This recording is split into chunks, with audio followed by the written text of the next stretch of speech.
Hey, welcome to Crossroads.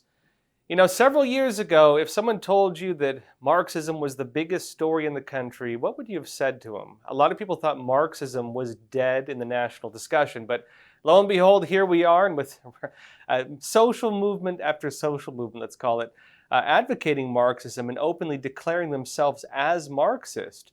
I think it's become an undeniable topic for our country. And so to learn more about this and what's happening with the new Marxists, as we watch, for example, groups like BLM declare that they're trained Marxists, as we watch the same financial channels behind them now funding the pro-Hamas and pro-Gaza protests, it's worthwhile considering, what do these individuals actually want?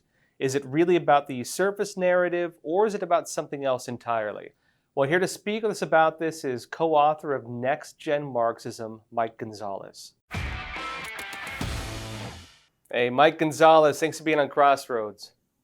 Thank you, Josh, for having me. It's a great opportunity. Mike, you have a new book out talking about the new Marxists and what they're really about. And I think you couldn't have timed this more perfectly because, I think we're watching now the new protests taking place, the protests of the year. It seems they've chosen to focus this time on the Israel-Hamas war. And now you have these pro-Palestine protests at American campuses. I recently did an episode looking into the finance channels behind it, and it's all these Marxist organizations. And interestingly, some of the same Marxist organizations that were funding or backing BLM and funding or backing a lot of the other big social movements we've been watching. And this has me wondering, are these people trying to start some kind of like weird Marxist revolution? Because their own materials talk about this, but it doesn't totally make sense, I think, for the average person when they're watching this. How do you make sense of this? Well, I mean, it's exactly when Catherine Gorka and I, Catherine Cornell Gorka, my co-author, when we first sat down in December 2022 to start writing this book, we couldn't have dreamed that it was going to come out at a more propitious time. Propitious badly in a bad way, right? This is bad for the country. These are bad demonstrations. They seek to tear the country apart. But that is what Marxists want to do. So it doesn't really matter whether the cause is Gaza or climate or police brutality or the two evergreens, race or sex or anything. I mean, an example, somebody's calling it the omni cause. I read a piece in Unheard. A writer called it the omni cause. And that's because she noticed that Greta Thunberg, that Swedish teenager who's usually haranguing us about the planet, now she's wearing a Palestinian keffiyeh. And she recently, just about 4 months ago, she announced that she was a socialist. She was an anti-capitalist. So that's really all these forces are. They pick. This is what David Horowitz used to say: the issue is never the issue. The issue is always the revolution. And so what we do in the book, Next Gen Marxism, is we work how we explain, how we expose how Marxism has evolved from the manifesto written by Marx and Engels in 1848 to what we have today, to the next gen Marxism that we have today. Yeah, well, I want to dig into that because, I want to go into what these groups are really about, what they're doing, and also kind of how they choose their issues. Because as you mentioned, or what they're really about, because as you mentioned, the issue is never the issue. It's actually about something else. But let's start by, as David Horowitz notes, as you said. But let's go first into the idea of Marxism and new Marxism, because when you talk to a lot of people who believe in Marxism, they talk about it purely based on economics. As myself, having studied the origins of it, I'd say it's kind of more religious, actually. But in terms of actual practice, Marx was going on about class warfare, the bourgeoisie and the proletariat. The new Marxists are talking about race and gender and so on. How is that Marxism? So there's been three iterations by our counting of Marxism. One is the first one, the Manifesto of 1848 by Marx and Engels. Friedrich Engels is his sugar daddy. And the second one, the cultural Marxism of the 20s in Europe, in Germany and Italy, especially the 20s and 30s. And then what we call the next gen Marxism of America, which is the race-oriented Marxism that begins in the 60s when all of these ideas begin to flourish. let's just put two boxes together for you. One is the things that Marxism has changed, the things that have changed, and the things that have been kept. In the first box, the things that have changed, the old Marxism, the Marxism of Marx and the Manifesto was, as you said, economically deterministic. Everything was about economics, about the forces of production. The revolutionary would be the worker. Classes, social classes were determined by people's relationship to the means of production. If you worked with the lathe, if you were the lathe operator, you were a proletariat. If you owned the lathe at the factory floor, you were a capitalist. And revolutions would happen inevitably, where the worker, the proletariat, would overthrow the bourgeois in bloody, sudden, and abrupt revolutions, kill the bourgeois, rape his wife, get rid of the whole class, and emerge victorious. All of that has changed. The things that have been kept, the second box, is the idea that all of interaction, all of human interaction, is to be seen through a paradigm, a prism of the oppressor versus the oppressed. That is in the first page of the manifesto, in English, in the English translation, but also in the original German.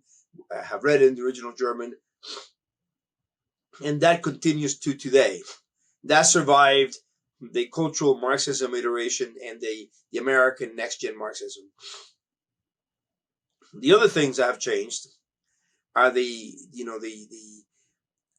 Marxist desire to abolish the family, to abolish the nation state, to abolish God, religion, and to abolish private property. That also, that survives. And that is very much a feature of today's Marxism. And so what was the big shift where they went from? Okay, briefly, a kind of a funny anecdote. I was talking to a friend who researches these groups. He actually goes to some of their meetings, and he was telling me, this is Alex Newman, by the way, those of you who've watched my shows. He was telling me that there's a conflict taking place within these meetings where the Stalinists and the Trotskyites are criticizing the new communists because they say they've lost their way. They've forgotten about class struggle. And these newfangled Right. kids, forgetting tradition. Apparently, they're focused now on these other issues. And so, what is the line that connects the old Marxists and the new Marxists? You mentioned that it's of course focused more on destroying religion, destroying family, and these things. But for example, BLM or the pro-Gaza protests, like how do we make sense of that as relates to Marxism? Well, maybe let me explain it how it evolves. Marx was wrong, and the worker had no interest in overthrowing the system. The worker liked his family. The worker worshipped God. The worker was patriotic, and the worker actually liked private property. He just wanted more of it. And capitalism supplied the worker with creature comforts that he liked. So the worker, when German, after the Russian Revolution, when German and Italian communists tried to overthrow their states and establish German and Italian Soviets, they fail because German and Italian workers wanted no part of that. Because of all the things that I just said. So these Marxist ideologues said we need to reconstruct Marxism. We need to take account of the fact that the worker has bought into the cultural narrative of the rich and powerful. They believe in God. They like the family. We need to destroy all that. We need to undermine all that through critical theory, through struggle sessions, through infiltrating the institutions and indoctrinating people. We needed to get rid of the old narrative and replace it with a new one. These ideas come to America because the people who enunciated these ideas, the German ones, came to America. In Italy, Gramsci died shortly after he was released from prison in 1937. But the German ones from the Frankfurt School came to the U.S. and these ideas flower here in the 60s. And then one of the Frankfurt School, one of the German philosophers who very old at the time, in the 60s, he sees the riots, the race riots, and he says, aha, he says, I'm quoting him verbatim, the people of other colors and other races will lead the revolution. The revolution will come from the ghetto population, quote unquote. These are his words. So then the worker will no longer be the revolutionary worker, the revolutionary agent, no longer be the instrument of revolution. It will be the members of the marginalized groups expressed in race or sex or what have you. But they have to grow the groups. They have to, because Black Americans are only 12% of the population, so they have to invent other groups. They invent Hispanics, which is a group that had not existed.